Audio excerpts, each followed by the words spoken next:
Engkaulah perisaiku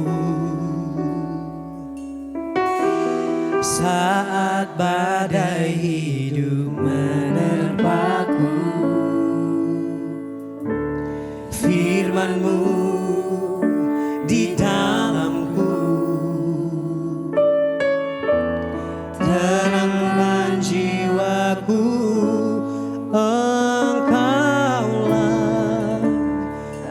Engkaulah perisaiku saat badai hidup menerpaku. Firman-Mu di dalamku tenangkan jiwaku. Ku kan berdiri di tengah badai dengan kekuatan yang Kau berikan. Sampai kapanpun ku kan bertahan, karena Yesus selalu menopang hidupku.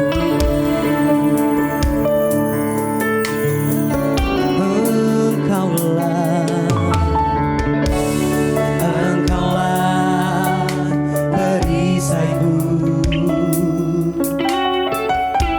saat badai hidup menerpaku. Firman-Mu di dalamku tenangkan jiwaku. Ku kan berdiri di tengah badai dengan kekuatan yang Kau berikan. Sampai kapanpun ku kan bertahan, karena Yesus selalu menopang hidupku. Mari sama-sama saya undang untuk bangkit berdiri, saudara. Ku kan berdiri di tengah badai dengan kekuatan yang Kau berikan. Sampai kapanpun ku kan bertahan, karena Yesus selalu menopang hidupku. Karena Yesus selalu menopang. Karena Yesus selalu menopang. Karena Yesus selalu menopang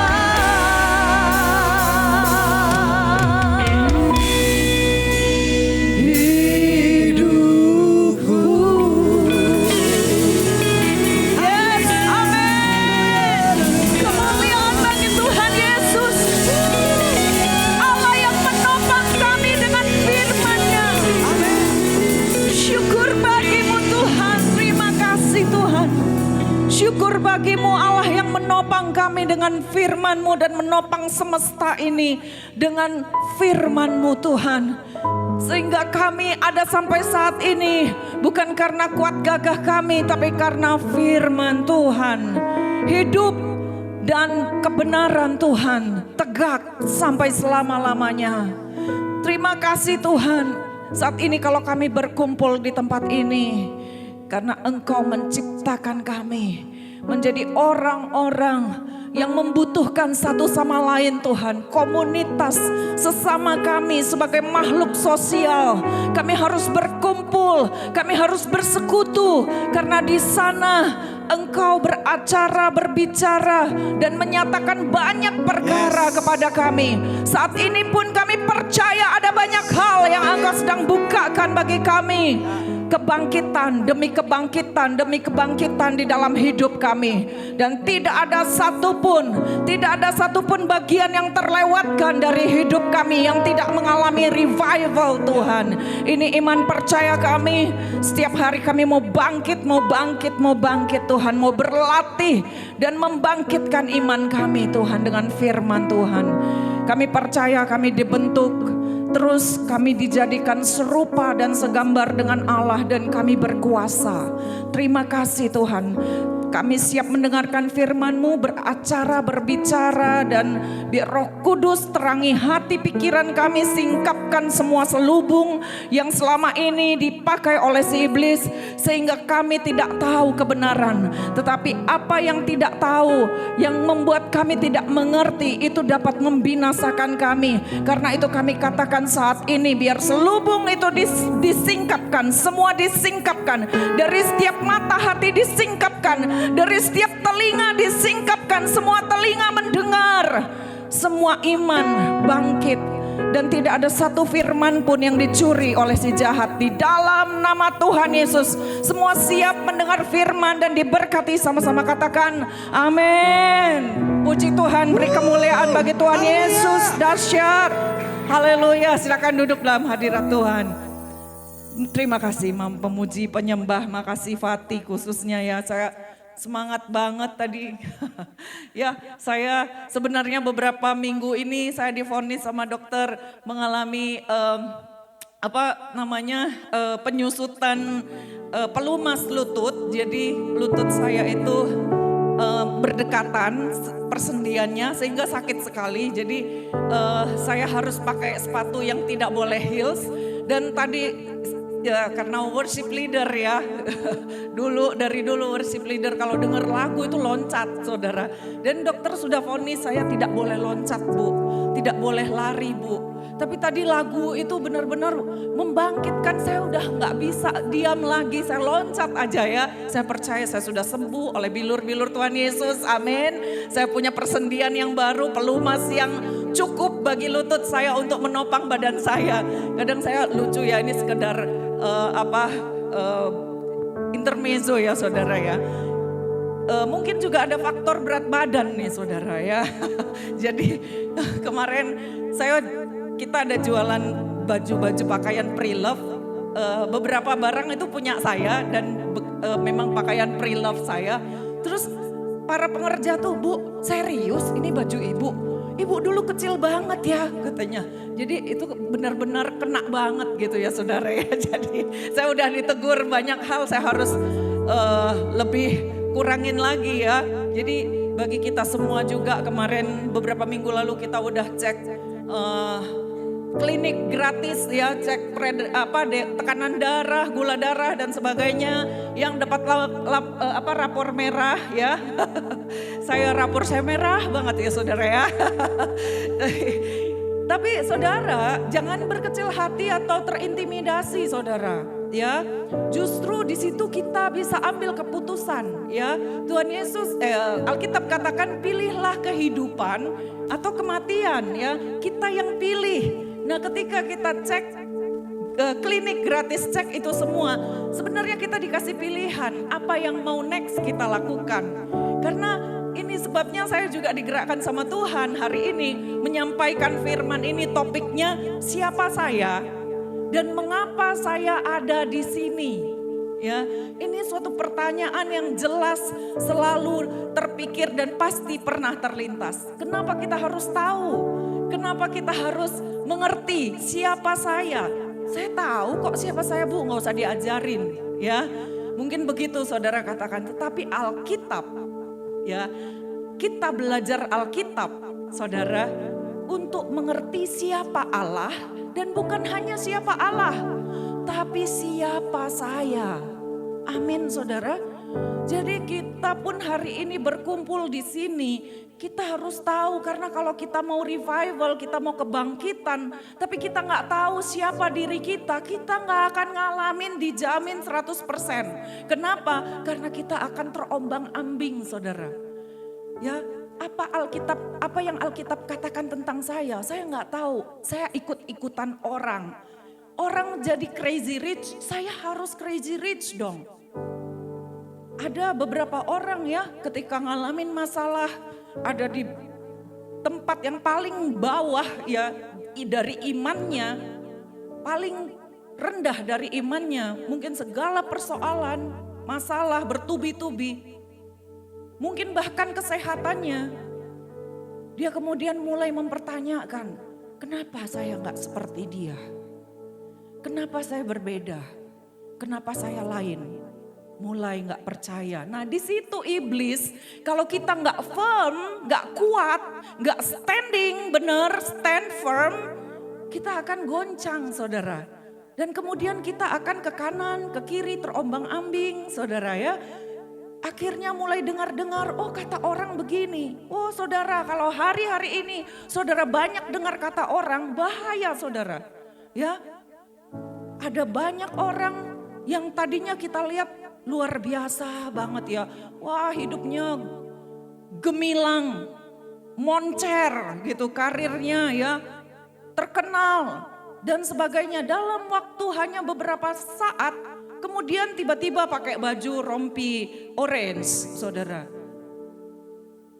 Walaupun mungkin kita tahu ada beberapa orang yang bukan kesalahannya ya saudara ya. Karena posisi dia harus lakukan itu.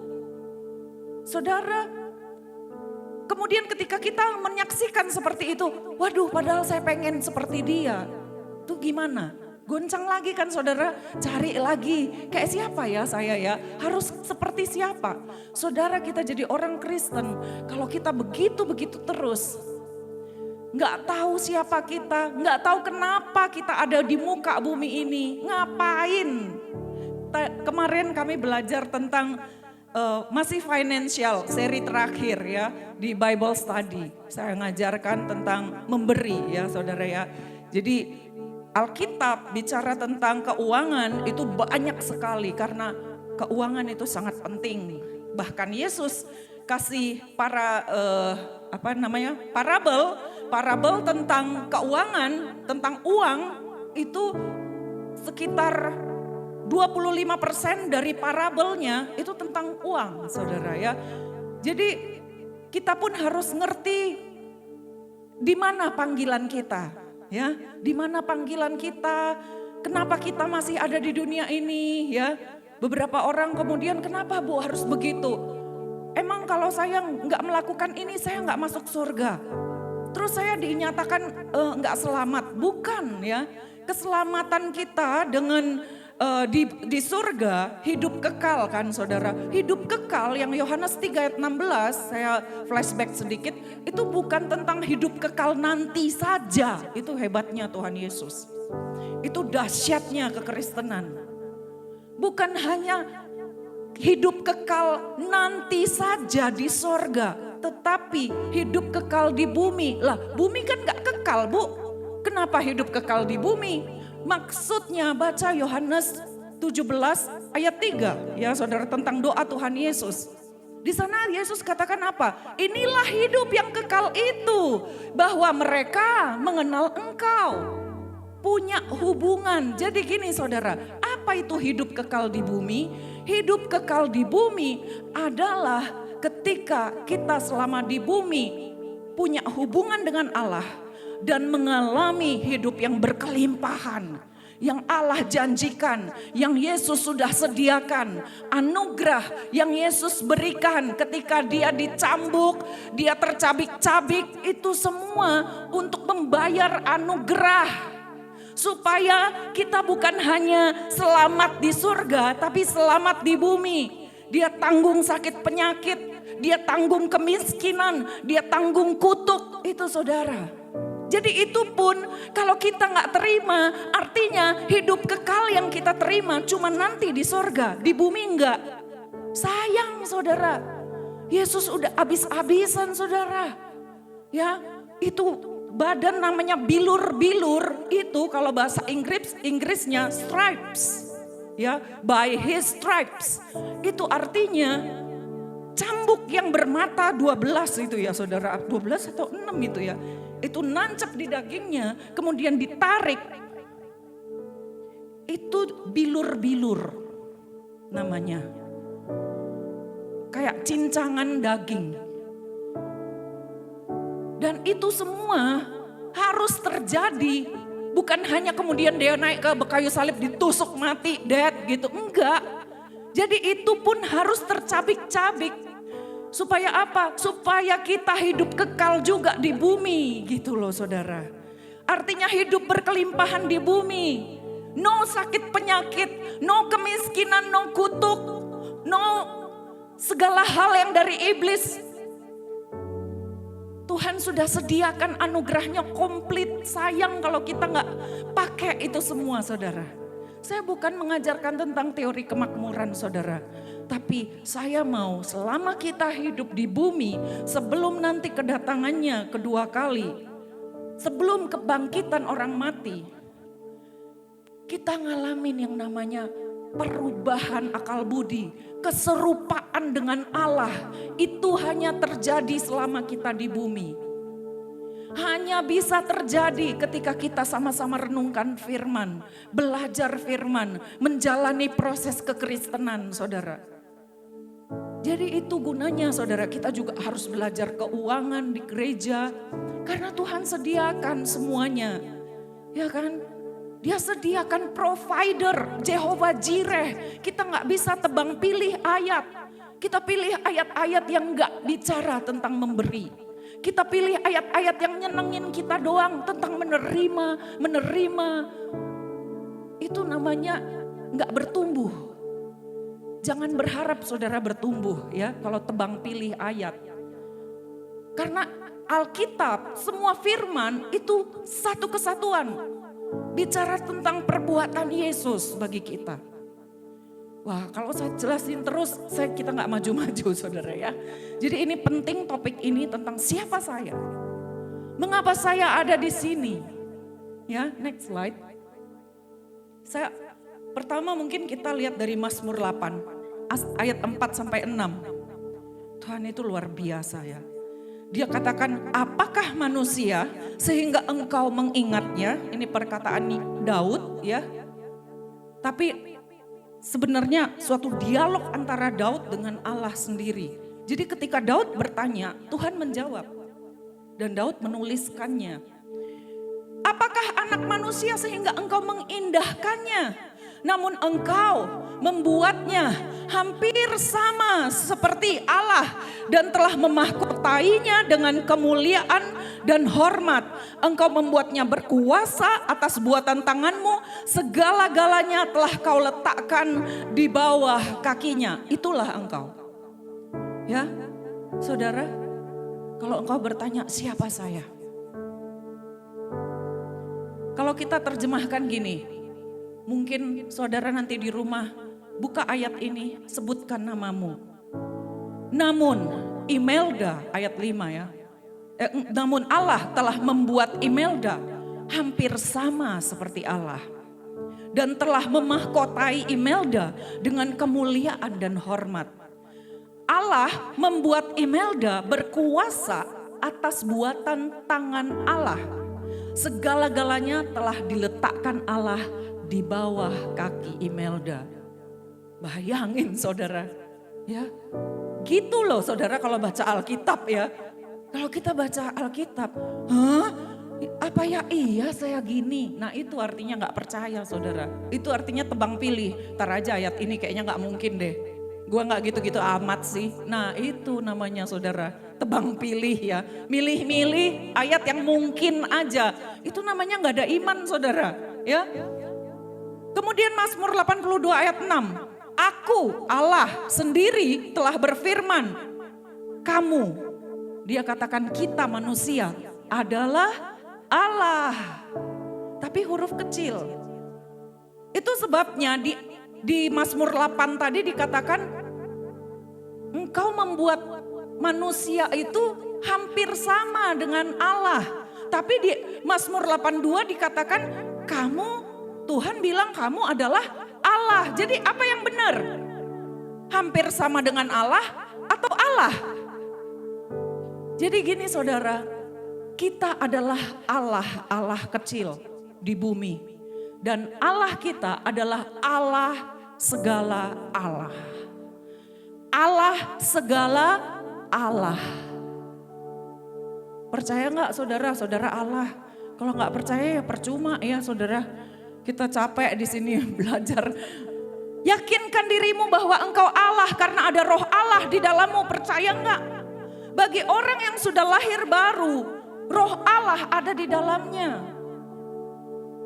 Dan anak-anak yang maha tinggi kamu semuanya, sekaliannya.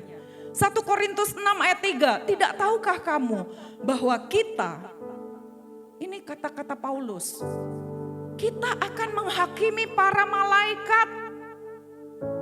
Dahsyat ya saudara. Sadar nggak saudara? One day ketika Yesus datang, kemudian semua orang mati dibangkitkan. Saudara, by the way sedikit saya dapat sesuatu dari Tuhan ya. Saya pernah berpikir orang mati itu tidur ya, karena di bahasa Inggris King James rata-rata kematian disebutkan dengan sleep. Jadi saya pikir tidur. Lah Tuhan, kalau orang mati tidur, kenapa di 2 Korintus 5 dikatakan ketika kita mati, kemarin orang tua dari Pak Iwan juga barusan pulang ke rumah Bapak. Saya ingat ayat ini karena saya juga share ayat ini ke beliau. Jadi ketika kita menutup mata, terlepas dari tubuh daging ini, ya kalau saudara baca 2 Korintus 5, dikatakan to be absent from the body and to be present with the Lord.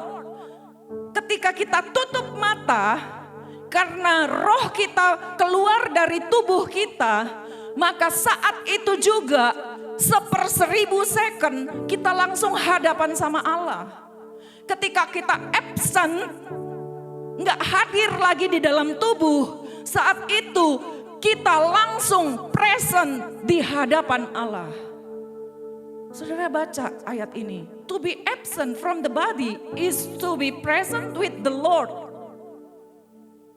Jadi saudara, saya berpikir, lah kalau tiba-tiba kita mati langsung hadapan sama Tuhan, kenapa di Alkitab dibilang tidur? Beberapa kematian kata-katanya dibilang sleep. Terus Tuhan bilang, yang tidur adalah tubuhnya. Ya. Tetapi tubuh yang fana ini nanti akan dibangkitkan ketika Yesus datang kedua kali, dibangkitkan menjadi tubuh kemuliaan. Jadi yang tidur dagingnya saudara. Ya, ini satu penyingkapan demi penyingkapan dari Roh Kudus sendiri ya. Saya sering konseling sama Roh Kudus kalau nggak ngerti baca Alkitab saudara. Ya, belajar di sekolah dan juga tanya Roh Kudus saudara paling enak. Ya, dia jelasin clear banget. Kalau nggak, saya nggak bisa dengar, nggak ngerti, dia bukain situs yang bicara dengan benar. Karena banyak situs bicara nggak benar juga tentang pengulasan Alkitab ya saudara. Jadi ketika nanti Yesus datang kedua kali, semua orang dihakimi, orang benar, orang tidak benar, orang percaya, orang tidak percaya, semua dihakimi. Saudara harus paham ini ya saudara ya, ini dasar banget. Supaya kita ngerti kenapa kita di dunia ini dan gimana nanti saudara. Percuma juga saudara kalau ada orang di luar sana ketemu di kantor apa di mana. Kalau orang Kristen mati ngapain sih? Nggak tahu. Terus nanti di akhir zaman orang Kristen gimana? Nggak tahu. Lah saudara. Ya jadi saudara ketika Yesus datang kedua kali. Tubuh yang mati itu dibangkitkan menjadi tubuh kemuliaan yang sempurna. Ya, tubuh kemuliaan adalah tubuh tanpa sakit penyakit, tanpa cacat. Sama sekali. Tubuh dari Kristus sendiri, sama seperti Kristus bangkit, ya. Tapi Kristus masih punya lubang di tangannya, ya. Itu untuk mengingatkan kita semua tentang pengorbanannya. Tapi kita akan sempurna saudara, bangkit dengan sempurna. Tapi ketika kita mati nanti saudara, ketika kita menutup mata, roh kita langsung bersama-sama dengan Allah. Enggak ada 1/1000 detik, enggak ada, kita langsung sama-sama dengan Allah. Nah, ketika itu terjadi, saudara tahu ya, kalau penghakiman orang-orang tidak percaya adalah mereka dihakimi dan kemudian mereka dimasukkan ke dalam neraka pasti ya saudara. Tapi ketika orang-orang benar dihakimi di tahta pengadilan Kristus, itu dihakimi berdasarkan perbuatannya. Ya. Jadi kita akan diberi upah. Ya saudara, selamat pasti selamat kalau sudah lahir baru. Tetapi upahnya beda-beda saudara. Ada mahkota kemuliaannya beda-beda saudara ya. Nah ketika itu terjadi maka semuanya harus dihakimi, termasuk malaikat pun harus dihakimi. Siapa yang hakimi? Kita orang benar. Jadi jangan pernah berpikir malaikat, keren banget ya ada malaikat. Saudara-saudara lebih keren daripada malaikat di hadapan Tuhan. Kenapa saudara lebih menghargai malaikat daripada diri saudara sendiri? Kita ini nanti yang menghakimi malaikat. Keren ya saudara ya. Itulah saya, itulah saudara yang ditebus oleh Kristus. Itulah dirimu. Begitu luar biasa, mulia. Ya, jangan pernah remehkan lagi dirimu, anggap rendah, hina. Next slide. Mengapa saya ada di sini? Ada 2 jenis tujuan, purpose, kenapa kita ada di dunia ini. Ya. Yang pertama adalah tujuan umum Allah. Tujuan umum Allah itu adalah supaya kita menjadi segambar dan serupa dengan Dia. Kenapa? Dari sejak awal kan udah diciptakan segambar dan serupa. Ya, tapi dosa membuat kita tidak lagi segambar dan serupa dengan Allah. Itu sebabnya kita gak berkuasa. Coba kita baca ya Kejadian 1 ayat 26 dikatakan. Berfirmanlah Allah, baiklah kita menjadikan manusia menurut gambar dan rupa kita. Supaya mereka berkuasa. Jadi kalau saudara belum segambar dan belum serupa dengan Allah, saudara gak bisa berkuasa. Itu kunci saudara. Kenapa ya doaku gak terjawab? Karena saudara kembali lagi iman saudara. Kemarin saya ketemu dengan seseorang anak muda. Ya, saya katakan jangan percaya dengan kutuk. Anak muda ini ya karena pernah dikutuk sama seseorang, dia ngerasa iya bener ya karena kejadiannya bener. Kamu gak akan punya keturunan, digituin. Terus dia ngerasa iya bener kayaknya, iya bener. Akhirnya lama-lama setelah semakin tambah usia perkawinannya dia gak punya anak. Dia merasa iya bener. Ya bener, saya bilang karena kamu percaya maka terjadi. Ya, jadi tapi kenapa saya berdoa, kadang-kadang ada yang tanya sama saya berdoa tapi doa saya gak berkuasa. Imannya, karena Yesus itu ya dia udah ajarkan kita caranya terima mujizat, terima segala sesuatu yang dari surga, cuman iman. Makanya Yesus tuh tercengang-cengang waktu ada ibu-ibu Sirofenesia, imannya keren banget. Artinya gini, ibu ini sering latih imannya. Iman enggak akan muncul dalam satu malam, terus iman itu langsung gede saudara. Langsung berotot kuat, langsung bisa narik berkat. Enggak, itu dilatih saudara. Latihan itu seperti otot.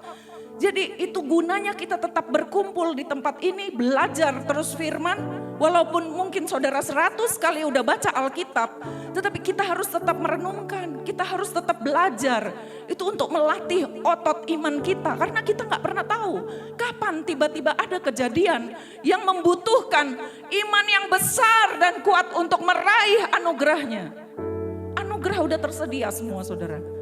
Tinggal ambil, tapi ambilnya harus dengan iman. Dan iman ini hanya bisa bergerak kalau dia punya kekuatan saudara, dilatih terus. Setiap hari dilatih. Jadi saudara harus ngerti kenapa kita ibadah, kenapa kita saat teduh, kenapa kita renungkan firman, kenapa kita Bible study. Jangan cuman karena takut disuruh orang tua, mama papa nyuruh harus ibadah. Gak enak sama pacar, ntar dipikir Kristen-Kristenan, gak enak sama pasangan. Bukan saudara, untuk melatih iman kita gak pernah tahu saudara. Kemarin saya juga besuk seseorang saudari yang terbaring di ICU saudara. Saya bilang sama suaminya, Pak, latihan iman Bapak yang selama ini Bapak lakukan, buktikan di sini. Percaya. Kita gak pernah tahu kita ada di dalam dunia yang sudah jatuh saudara. Kapan itu datang? Tapi Tuhan gak biarkan kita. Dia sediakan semua anugerah buat kita. Ambil anakku, ambil dengan imanmu. Yang kau perlu lakukan setiap hari, latih imanmu biar berotot. Biar bisa narik semua yang kau perlukan dari iman.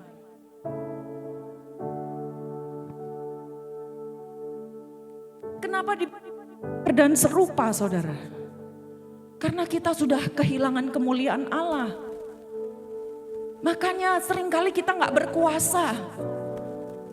Ketika kita kembali ke firman, kita tahu gambar kita siapa, identitas kita siapa diri saya, siapa sebenarnya saya, untuk apa saya diciptakan. Ketika kita sadar itu dan kita tahu ada kuasa di dalam kita, dan kita tahu one day saya akan menghakimi para malaikat, dan kita tahu segala sesuatu ditaruh sama Allah di bawah kaki kita. Ketika kita tahu itu saudara, maka kita berkuasa. Kita tahu kita segambar dan kita serupa dengan Dia dan kita berkuasa. Tanpa pengertian bahwa aku biasa-biasa aja, saudara gak akan berkuasa saudara. Yakin karena itu ayat firman Tuhan, kebenaran di atas segala-galanya. Ketika dari awal Dia menciptakan kita, baiklah aku menciptakan manusia ini segambar dan serupa dengan aku supaya mereka berkuasa.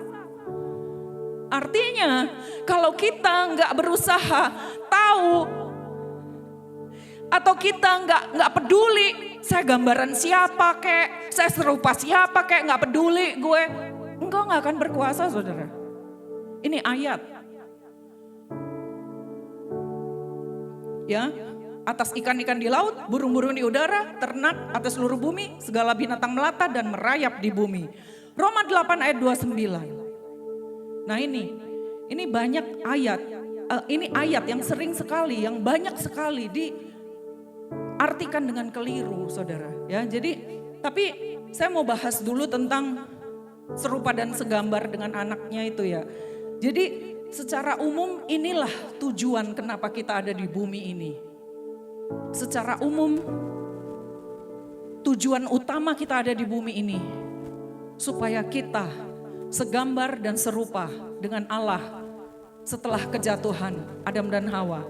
Ya, dikatakan sebab semua orang yang dipilihnya dari semula, mereka juga ditentukannya dari semula untuk menjadi serupa dengan gambaran anaknya, supaya anaknya itu menjadi sulung di antara banyak saudara. Kita harus serupa dan segambar dengan Kristus dalam segala hal. Kita harus menjadi refleksi dari Kristus, pancaran karismanya Kristus, pancaran karakternya Kristus. Kita harus serupa dengan segambar dengan Kristus saudara. Untuk itu kita diciptakan saudara, tujuan Allah. Nah, ada kata-kata di depan yang dikatakan dipilihnya dari semula, bahasa Inggrisnya foreknown, ya, bahasa King James-nya ditentukannya dari semula, bahasa King James-nya dikatakan predestined, ya, predestinate. Kemudian mulai dikatakan, oh iya kalau gitu kita diem aja. Karena kan semuanya udah ditentukan Allah dari semula. Jadi Allah udah menentukan siapa yang selamat, siapa yang gak selamat. Kapan saya mati, kapan saya sakit. Ini semua dari Allah. Allah berkuasa. Ini kita harus belajar lagi saudara ya, satu topik lagi dan satu session lagi. Karena ini kekeliruan demi kekeliruan yang membuat orang Kristen gak berdaya saudara. Gak bisa bangkit. Ngerasa ya kan semuanya kedaulatan Allah. Saudara, kalau saudara segambar dan serupa dengan Allah, Allah itu maha kuasa, Allah itu berdaulat, amin. Percaya Allah berdaulat. Kalau saudara segambar dan serupa dengan Allah, berarti Anda juga berdaulat. Saya juga berdaulat. Saya punya kedaulatan dan Anda punya kedaulatan atas hidupmu. Gak bisa kita bilang sepenuhnya kedaulatan Allah. Allah yang take control, betul Allah take control atas bumi. Tapi bukan atas manusia. Karena Allah waktu dia ciptakan manusia, dia kasih free will. Dia bukan ciptakan robot. Kau yang memilih hidup atau mati. Tuhan mau kita semua selamat, amin. Tapi apa waktu Yesus mati terus semua kita selamat? Kan enggak. Tuhan bilang kau pilih. Ketika kita mau percaya maka kita selamat. Artinya kita yang milih. Artinya bukan semuanya kedaulatan Allah. Ada kedaulatan kita. Kita mutusin kita mau ke sorga atau kita mau ke neraka. Gitu kan saudara ya. Jadi kenapa saya sampai terjemahkan foreknown? Karena ada yang tanya sama saya, Bu buktinya. Maleakhi 1 ayat 3 ayat 2 ya. Dikatakan, aku mengasihi Yakub, tetapi aku membenci Esau. Pernah nggak saudara baca? Saya tadi sempat cari. Aku mengasihi kamu, Maleakhi 1 ayat 2 sampai 3. Firman Tuhan, tetapi kamu berkata dengan cara bagaimana engkau mengasihi kami? Bukankah Esau itu kakaknya Yakub? Demikianlah firman Tuhan. Namun aku mengasihi Yakub, tapi aku membenci Esau. Sebab itu aku membuat pegunungannya menjadi sunyi. Artinya kan semua kedaulatan Allah. Ini pertanyaan-pertanyaan yang membingungkan orang Kristen saudara ya. Akhirnya meragukan firman Tuhan. Saudara dikatakan di sini di ayat ini. Foreknown ya. Jadi dipilihnya dari semula bukan berarti Allah milih-milih yang selamat si ini, yang selamat si ini, yang itu gak usah selamat jelek soalnya ini ngeselin gak usah selamat. Gak gitu saudara. Dia mau kita semua selamat. Tapi dia ketika dia katakan aku mengasihi Yakub, tapi aku membenci Esau karena dia sudah tahu, dia foreknown. Dia foreknown itu artinya sama dengan foreknowledge, foreknew. Dia tahu di awal. Dia tahu di awal respon Esau seperti apa. Dia tahu di awal hati Yakub seperti apa. Tapi tetap dia kasih kesempatan buat mereka untuk memilih. Gitu loh saudara, ya. Kalau baca Alkitab harus ngerti ini. Bukan artinya Allah pilih, tebang pilih. Allah aja bisa tebang pilih. Gue juga tebang pilih ayat dong, gak bisa saudara. Karena Allah itu dia yang ciptakan, dia tahu. Ini nanti Esau, dia punya hati yang begini. Dia respon begini, dia akan jual hak kesulungannya. Karena sebenarnya buat dia itu gak berarti apa-apa. Foreknown, dia tahu lebih awal, tapi dia tetap kasih kesempatan. Dan kalau memang ternyata Esau memilih untuk menerima berkat ya dari Ishak dan tidak menjualnya ke Yakub, dia akan senang sekali. Tapi dia masalahnya dia tahu Yudas akan mengkhianati dia. Dia kasih kesempatan buat Yudas bertobat. Ingat saudara Yohanes 13, ketika sebelum Yesus naik ke kayu salib, dia ngadakan perjamuan. Makan dengan murid-muridnya. Terus dia katakan, siapa yang mencelupkan rotinya pertama kali, dialah yang akan mengkhianati aku. Di situ ada Yudas. Artinya Yudas dengar dan dia tahu bahwa Yesus tahu bahwa dia mengkhianati Yesus. Iya kan saudara? Tapi dia gak bertobat. Itu sebenarnya suatu kesempatan yang Yesus berikan. Yudas, aku tahu apa yang kau lakukan di belakangku. Aku tahu engkau sedang menjual aku. Ayo bertobatlah. Aku tahu siapa yang mencelupkan pertama kali dan Yudas nyelupin pertama. Tapi kemudian apa yang Yudas lakukan? Dia pergi. Sebenarnya kalau dia bertobat saudara, dia memilih untuk bertobat, dia gak akan pergi, Tuhan ampuni aku. Tuhan ampunin gak? Ampunin, walaupun besoknya tetap paginya Yesus disalibkan. Tapi Yudas pasti masuk surga saudara, selamat. Masalahnya Yudas memilih dan Tuhan udah tahu bahwa Yudas memilih untuk tidak bertobat. Dia pergi dan dia kerasukan setan. Dia lebih memilih kerasukan setan saudara. Itu kan kita yang pilih, siapa yang mau masuk ke tubuh kita, itu hak kita. Kita yang buka pintu, kita yang tutup pintu. Kita yang kasih platform atau kita yang ambil platformnya, kita bongkar platformnya. Iblis ketika saudara kasih platform buat dia berdiri di dalam hidupmu, dia tidak akan sayang-sayang saudara. Dia akan mencuri, membunuh, membinasakan setiap area dalam hidupmu. Tapi satu persatu saudara akan melihat kehancuran itu. Jangan pernah kasih dia platform, jangan pernah buka pintu apapun dari hidupmu untuk dia. 10 ya saudara ya, iblis mencuri, membunuh, membinasakan. Saya berharap bisa menyelesaikan ini, next slide. Kita harus berubah saudara ya, next slide.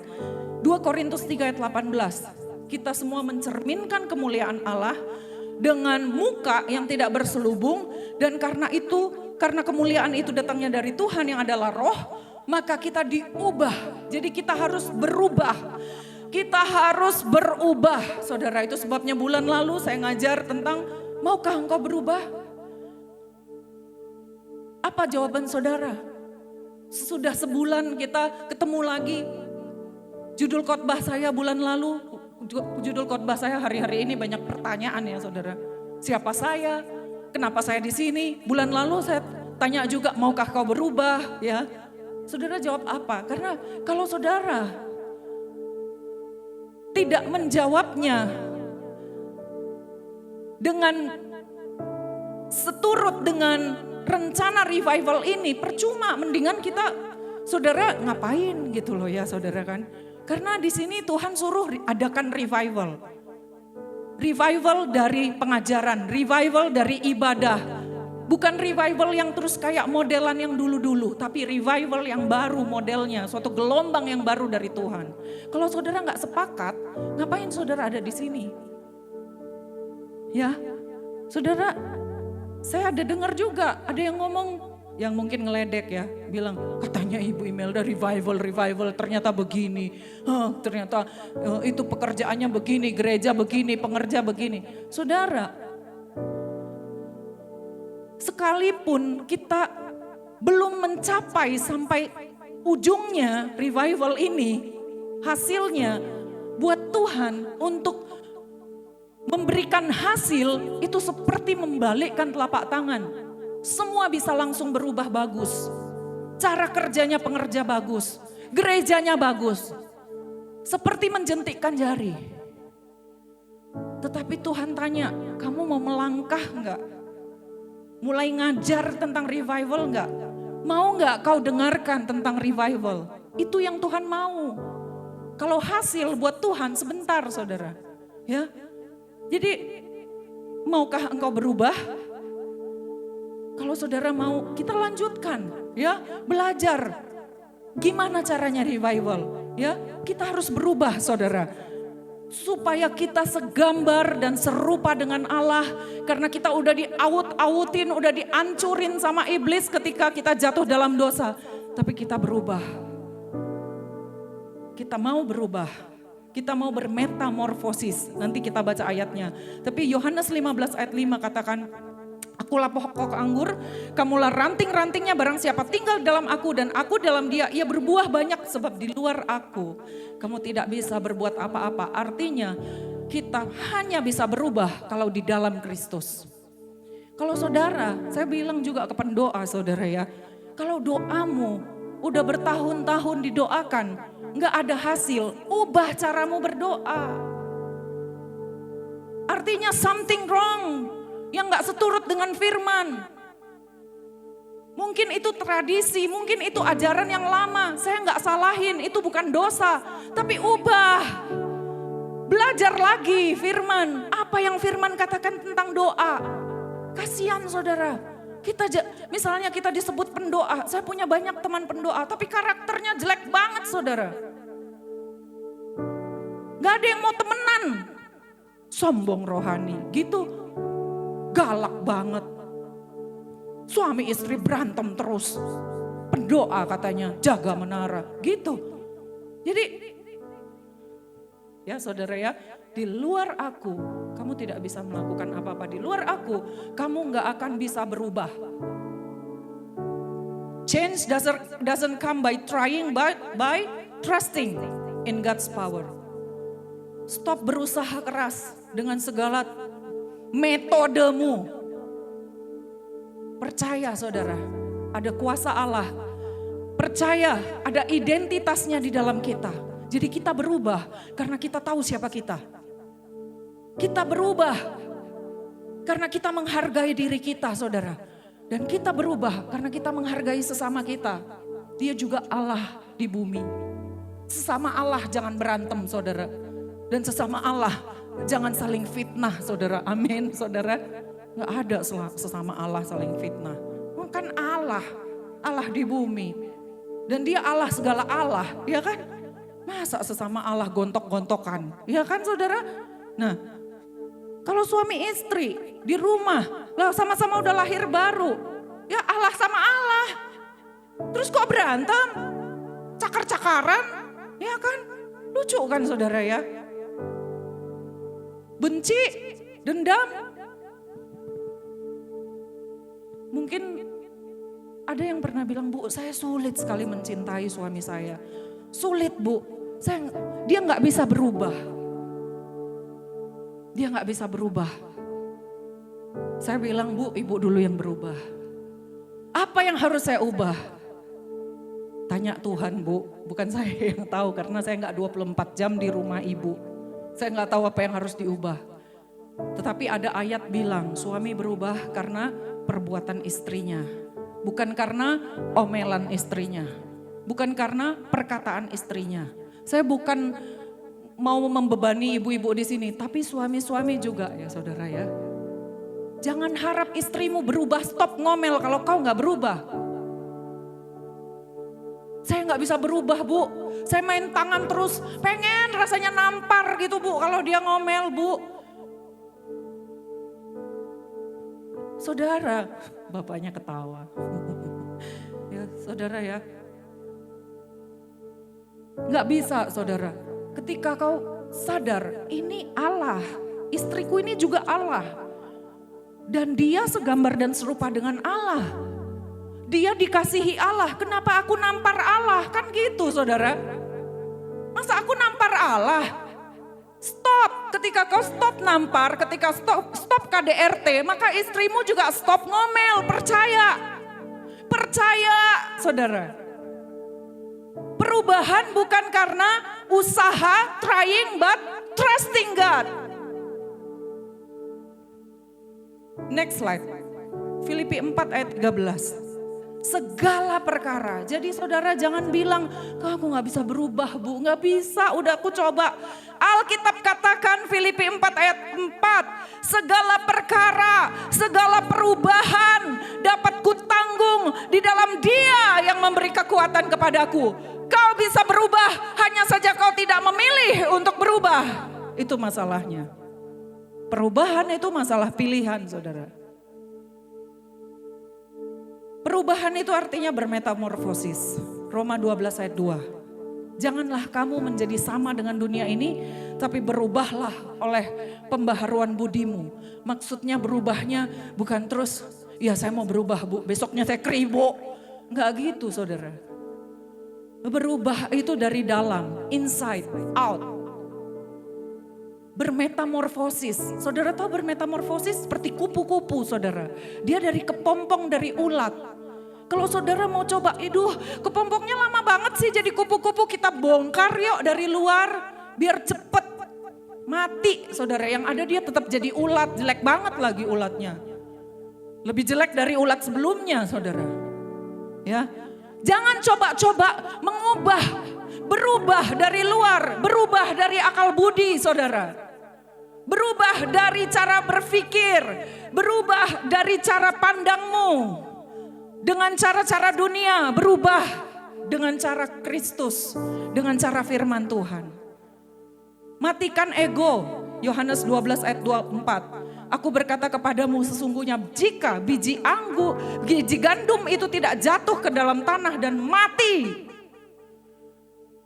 dia tidak akan menghasilkan apa-apa. Matikan ego. Gak ada gunanya saudara kalau engkau menang dalam sebuah pertengkaran. Gak ada yang kasih medali. Terus gak ada yang kasih piala. Atau di apa itu UBC apa sih namanya WF apa ya tinju-tinju itu. Wah 1, 2, 3 ya dia menang. Kasih sabuk ya kan. Di rumah tangga. Kalau engkau menang sama suamimu siapa yang kasih duit? Gak ada. Siapa yang kasih hadiah? Gak ada saudara. Tapi kau ngerasa menang dari suamimu. Buat apa? Matikan ego udah. Ya saudara, kalau biji gandum itu gak mati, dia tidak akan menghasilkan buah. Narasi Allah saudara, next slide. Jadi tujuan yang utama, tadi kita tahu kita harus berubah segambar dan serupa dengan Allah. Narasi kedua, saya mau cepat karena waktu saya tinggal 32 detik. Alasan kedua kita ada di muka bumi ini. Karena kita punya panggilan yang khusus masing-masing kita. Ada narasi surga tentang engkau pribadi, secara pribadi, lepas pribadi. Khusus spesifik panggilan. Bisa berupa profesi, bisa berupa panggilan pekerjaan bisnis, bisa berupa pelayanan sebagai full timer. Itu tujuan Allah engkau masih ada sekarang di muka bumi ini. Kita gak bisa bahas ini lebih jauh saudara. Tapi Yesus katakan di kitab Ibrani, dia katakan gini, mengenai aku ada tertulis di dalam gulungan kitab. Kalau Yesus tujuan hidupnya tertulis di dalam gulungan kitab, artinya setiap kita juga ada tertulis di dalam gulungan kitab. Yohanes Pembaptis waktu ditanya sama orang-orang Yahudi, kau siapa? Apakah kau Mesias? Apakah kau Elia? Apakah kau Kristus? Dia jawab apa? Aku adalah Yesaya 40 ayat 3. Ya enggak? Ya 40 ayat 3. Aku adalah suara orang yang berseru-seru di padang gurun. Luruskanlah jalan bagi Tuhan. Saudara, terakhir saya mau tanya, siapa saudara di dalam gulungan kitab? Mungkin saudara belum tahu saat ini. Bawa ke rumah, tanya Tuhan, siapa aku Tuhan di dalam gulungan kitab? Buat apa saudara? Mungkin saudara bilang aku udah tua bu, ngapain baru tahu sekarang? Tetap saudara, kalau engkau mau bangkit, gak ada yang terlambat bagi Tuhan. Kau harus tahu siapa engkau di dalam gulungan kitab. Mari Imam Pemuji Penyembah, saya bagi kesaksian tentang hidup saya waktu saya mau masuk kuliah saudara. Saya bingung. Satu sisi saya harus sama ibu saya disuruh jadi dokter. Saya gak kuat lihat darah saudara. Ini pernah saya bagikan di pengerja juga ya saudara ya. Saya gak tahan lihat darah, tapi saya disuruh jadi dokter. Akhirnya karena keadaan ekonomi dan anak yang banyak saudara ya. Bukan orang tua saya miskin-miskin banget, tetapi anaknya banyak saudara. 6 orang, kuliah semua, usianya deket-deketan. Orang tua saya bilang kalau kamu gak masuk negeri, kamu kawin atau kamu bekerja, kawin sama siapa gitu kan ya, gak punya pacar. Saya tanya Tuhan, Tuhan saya jadi apa ini Tuhan? Siapa saya? Saya belum kenal Roh Kudus saudara. Saya gak tahu kalau Roh Kudus bisa bicara. Cuman saya berdoa sungguh-sungguh. Tuhan bukakan Keluaran 35. Waktu itu saya baca Keluaran 35 ayat 30. Di situ dikatakan ada seseorang namanya Belzalel, ya, orang Yahudi, orang Israel. Dia diberikan sama Tuhan kemampuan untuk merancang bait Allah. Kemudian tiba-tiba saya nggak ngerti, tapi kemudian di kelas waktu itu tiba-tiba guru seni rupa saya suruh kami untuk gambar proyeksi. Dan kemudian dia bilang ini adalah gambar proyeksi terbaik yang saya pernah lihat. Saya mau minta, ini karyanya Imelda. Saya bawa pulang ke rumah, kemudian guru saya itu meninggal. Terus saya pikir ini kayaknya Tuhan suruh saya masuk jurusan arsitektur. Karena yang gambar proyeksi kan arsitektur ya saudara ya. Itu setahu saya yang polos dulu itu. Saya pilih arsitektur terbaik yang negeri ada di ITB, saya pilih saudara. Kalau memang ayat ini dari Tuhan saya lulus karena saya jurusan biologi. Kalau saya bertanding sama anak-anak fisika, hancur fisika saya saudara. Dan matematika, karena orang biologi itu lemahnya di fisika dan matematika. Saya kasih tahu saudara ya, biar jelas kelemahan saya di situ saudara. Dan saya benci kimia saudara. Tapi saya suka banget biologi. Dan matematika saya lumayan bagus. Tiba-tiba saya masuk saudara, saya kan tercengang ya. Tapi waktu masuk, ketika saya masuk di jurusan itu, waduh kok gak gua banget gitu. Salah milih jurusan nih gua, tapi udah gak mungkin keluar. ITB itu susah masuk, susah keluar saudara. Ya, jadi saya bilang sama Tuhan, Tuhan kau bawa saya masuk, kau bawa saya keluar. Ada 5 sidang untuk lulus dari jurusan saya. Kalau gagal di sidang pertama atau kedua, ulang tahun depan saudara. Saya bisa tua di jurusan itu. Karena saya sebenarnya ngerasa bukan bidang saya. Tapi saya berusaha keras, saya tanya Tuhan gimana menyelesaikan ini. Dan saya lulus di setiap sidang tanpa ada pengulangan dengan nilai A. Itu mujizat saudara. Dia bawa saya keluar dari situ. Terus saya keluar, keadaan Indonesia lagi jatuh terpuruk, ruk saudara. Dolar dari 2.500 jadi 15.000 dan mencapai 19.000 dan 20.000 tahun 98. Presiden Soeharto jatuh. Nggak ada kantor arsitek buka, nggak ada kantor sipil kontraktor buka, nggak ada. Saya bingung, ini Tuhan mau ngapain ya sama saya? Tapi saya di sana. Saya terus bekerja ya saudara, saya pernah bekerja juga di kantor konsultan, saya pernah bekerja di kantor, beberapa kantor Astra juga. Kemudian saya cuman datang sama Tuhan, Tuhan saya ini jadi apa, jadi olok-olok orang di luar sana. Ya lulus sih tapi gak kerja, gak tahu mau jadi apa. Saya pelayanan terus. Ngapain lu pelayanan, lu masuk sekolah tinggi-tinggi terus cuman pelayanan. Tuhan kayak ngeledek saya, Tuhan bilang, kan kamu ketemu suami di sana. Saya bilang ya ampun Tuhan gitu amat gitu ya. Ketika saya belajar lagi firman, saya goncang saudara karena saya nggak tahu siapa saya sebenarnya. Kenapa saya harus ada di sini, di jurusan ini? Kenapa saya menyandang gelar seorang arsitek? Kenapa Tuhan? Kenapa saya ada di pelayanan? Kenapa?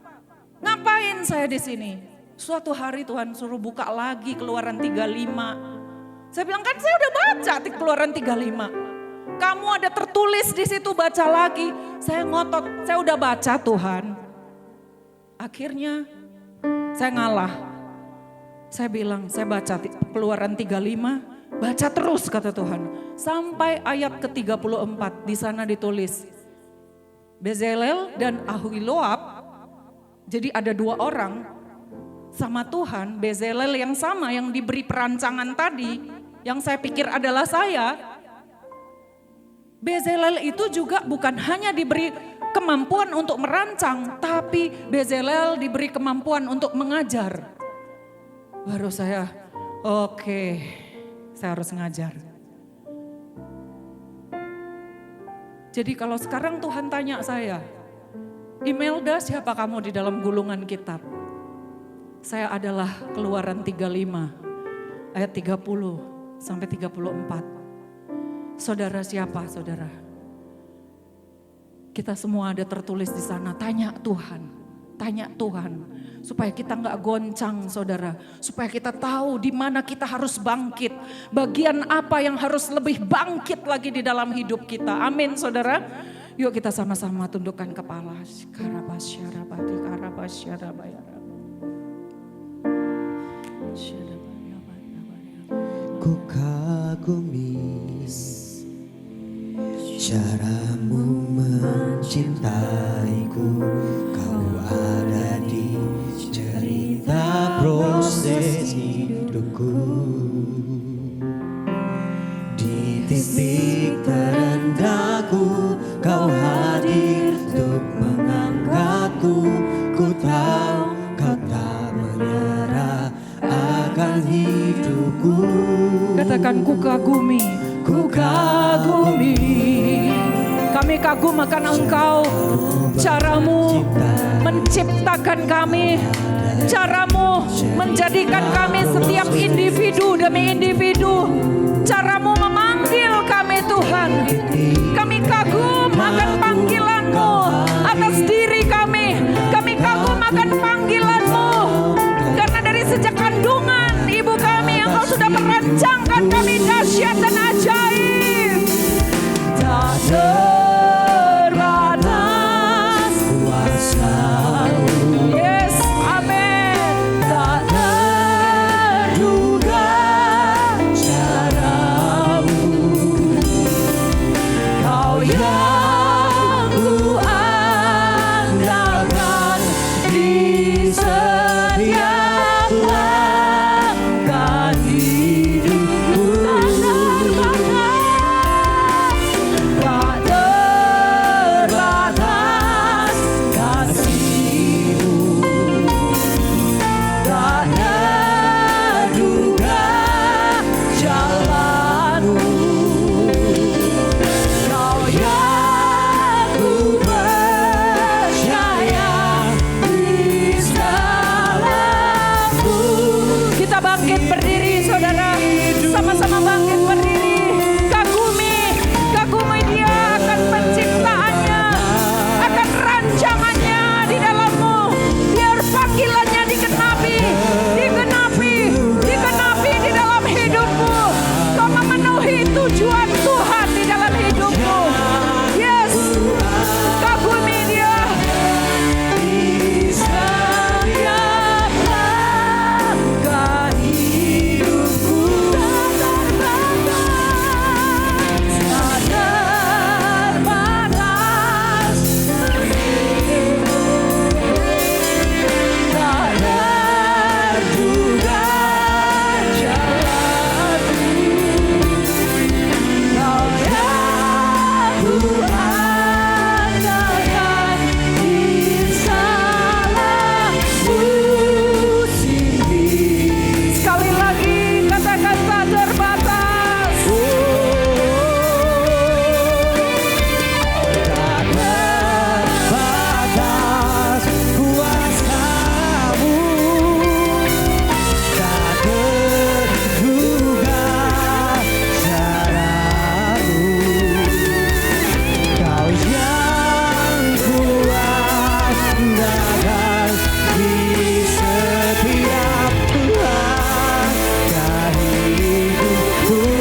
meneguhkan setiap kami. Agar kami tahu dan kami percaya bahwa kami, hidup kami dan siapa kami hanya ada di dalam Tuhan. Terima kasih Bapak, terima kasih. Kami mengangkat kedua tangan kami Tuhan.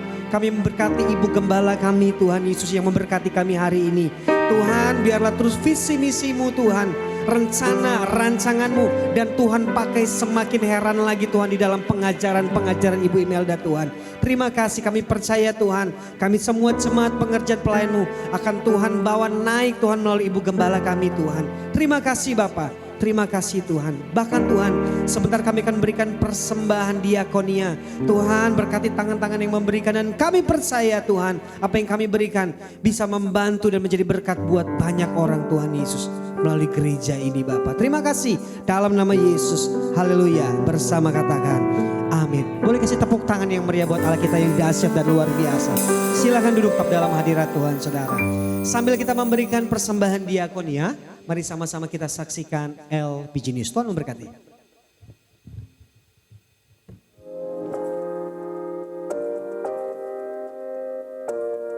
Shalom, mari kita saksikan LPG News Minggu.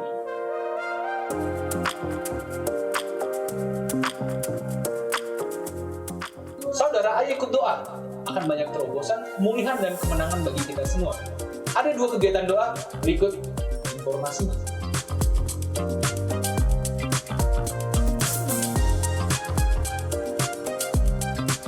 Pelayanan pastoral, baptisan, penyerahan anak, pelayanan doa, pernikahan, dan pengurapan rumah, atau bahkan tempat usaha. Saudara bisa menghubungi Pak Bobi. Ayo hubungi kami. Jangan malu dan jangan sungkan. Kami sangat senang bisa melayani saudara. Jangan lupa follow juga media sosial kami, ada di LPG Ministry atau GBI Lewi Pondok Gede. Ada juga di YouTube, Instagram, bahkan Facebook. Dan saudara juga akan sangat diberkati melalui renungan harian yang akan update setiap harinya. Berikut informasinya.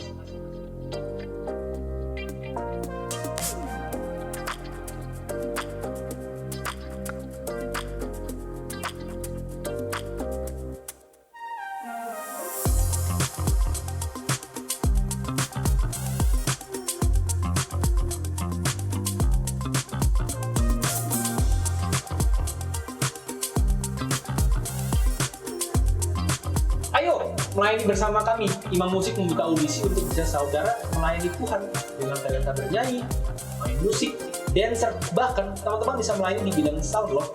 Ayo hubungi saudara Jerry. Dan ada info yang gak kalah penting nih, bahwa kami membuka kesempatan melayani anak-anak di bidang guru sekolah minggu, bidang pembina visi, pemusik, dan content creator. Ayo bergabung dan hubungi Kak Esther. Info yang sangat penting buat kamu para remaja. Junior Church akan mengadakan Natal di GBI LPG tanggal 15 Desember 2024 jam 10 WIB di ruang Moria ataupun ruang misi baru. Nanti bakal ada kado minimal 20.000 aja. Untuk informasi saudara bisa lihat di slide berikut. Info Natal GBI LPG yang pertama adalah kita akan mengadakan malam Natal pada Selasa 24 Desember pukul 6 atau 18.00 di tempat ini di GBI LPG Top Floor Pondok Gede Plaza. Dan ibadah celebration Natal GBI LPG akan diadakan pada hari Rabu tanggal 25 Desember di tempat ini Top Floor Pondok Gede Plaza. Untuk info cool, wilayah cool dan gembala cool, Anda bisa melihatnya di layar.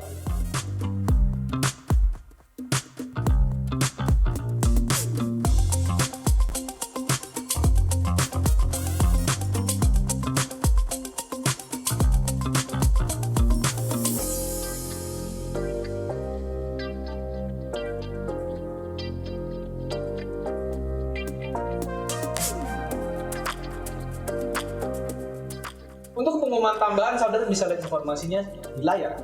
Teman-teman semua, untuk info yang Disciple of Jesus bulan Desember kita tiadakan.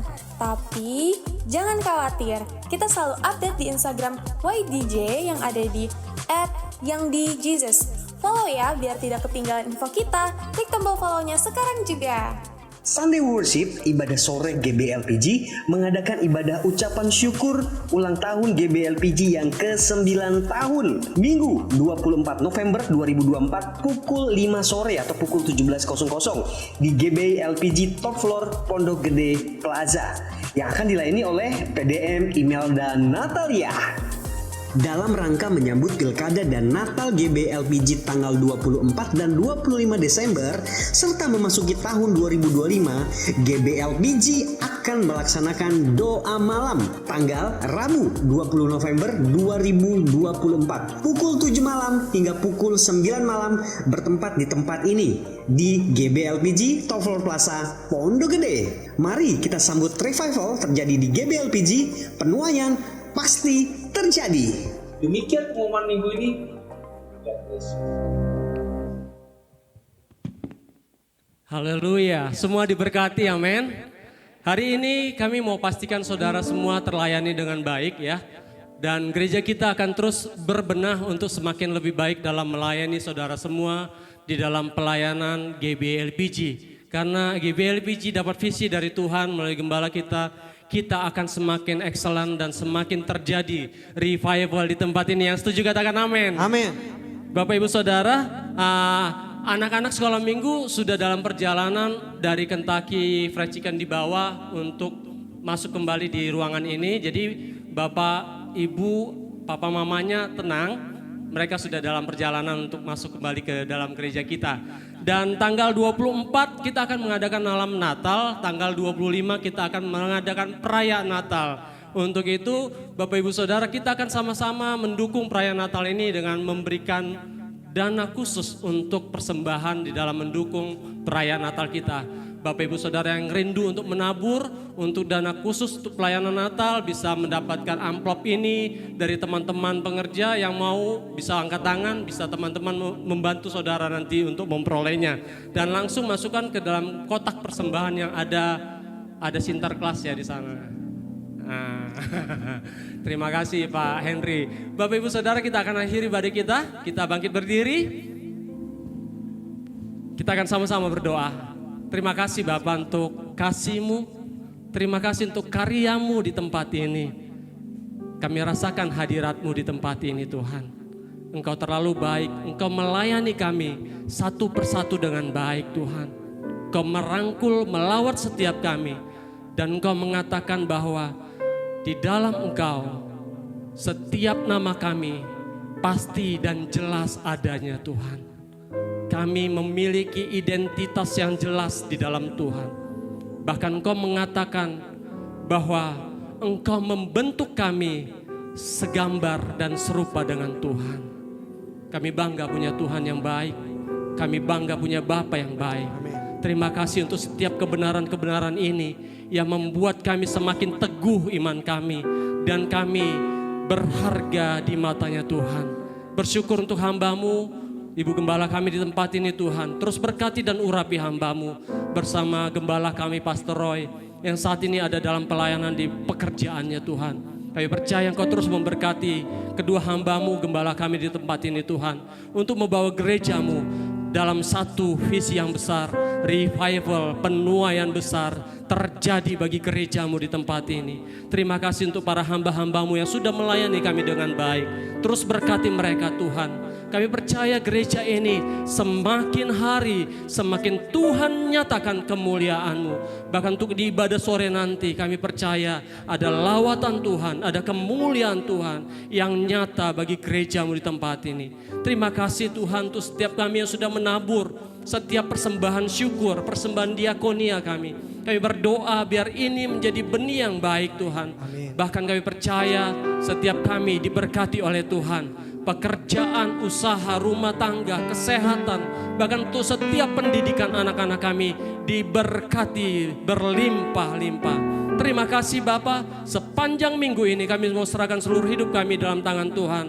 Biar kami aman dalam perlindungan Tuhan. Dan sebentar kami akan pulang tinggalkan tempat ini. Kami angkat tangan kami di hadapan-Mu dan kami arahkan hati kami kepada Tuhan untuk kami menerima berkat damai sejahtera dari Bapa kami di surga. Kasih yang sempurna dari Tuhan kami Yesus Kristus, Tuhan dan Juru Selamat hidup kami.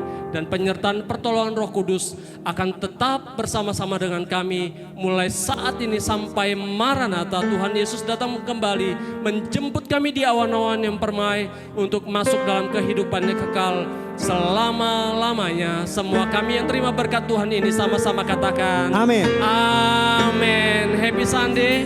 God bless you. Bapak Ibu Saudara, ada pengumuman yang ketinggalan satu lagi. Anak-anak muda di GBLPG yang Disciple of Jesus akan mengadakan ibadah terakhir di tahun ini. Jadi di Desember memang tidak ada kegiatan. Tapi di minggu ini, hari Sabtu tanggal 23 November, kita akan mengadakan Natal sekaligus closing acara ibadah anak muda kita. Amin saudara. Jadi yang seumuran saya di umur SMA sampai 25 tahun boleh bergabung di hari Sabtu nanti pukul 5 sore. Amin. Boleh tepuk tangan sekali lagi buat Allah kita yang dahsyat. Sampai berjumpa minggu depan. Tuhan Yesus memberkati.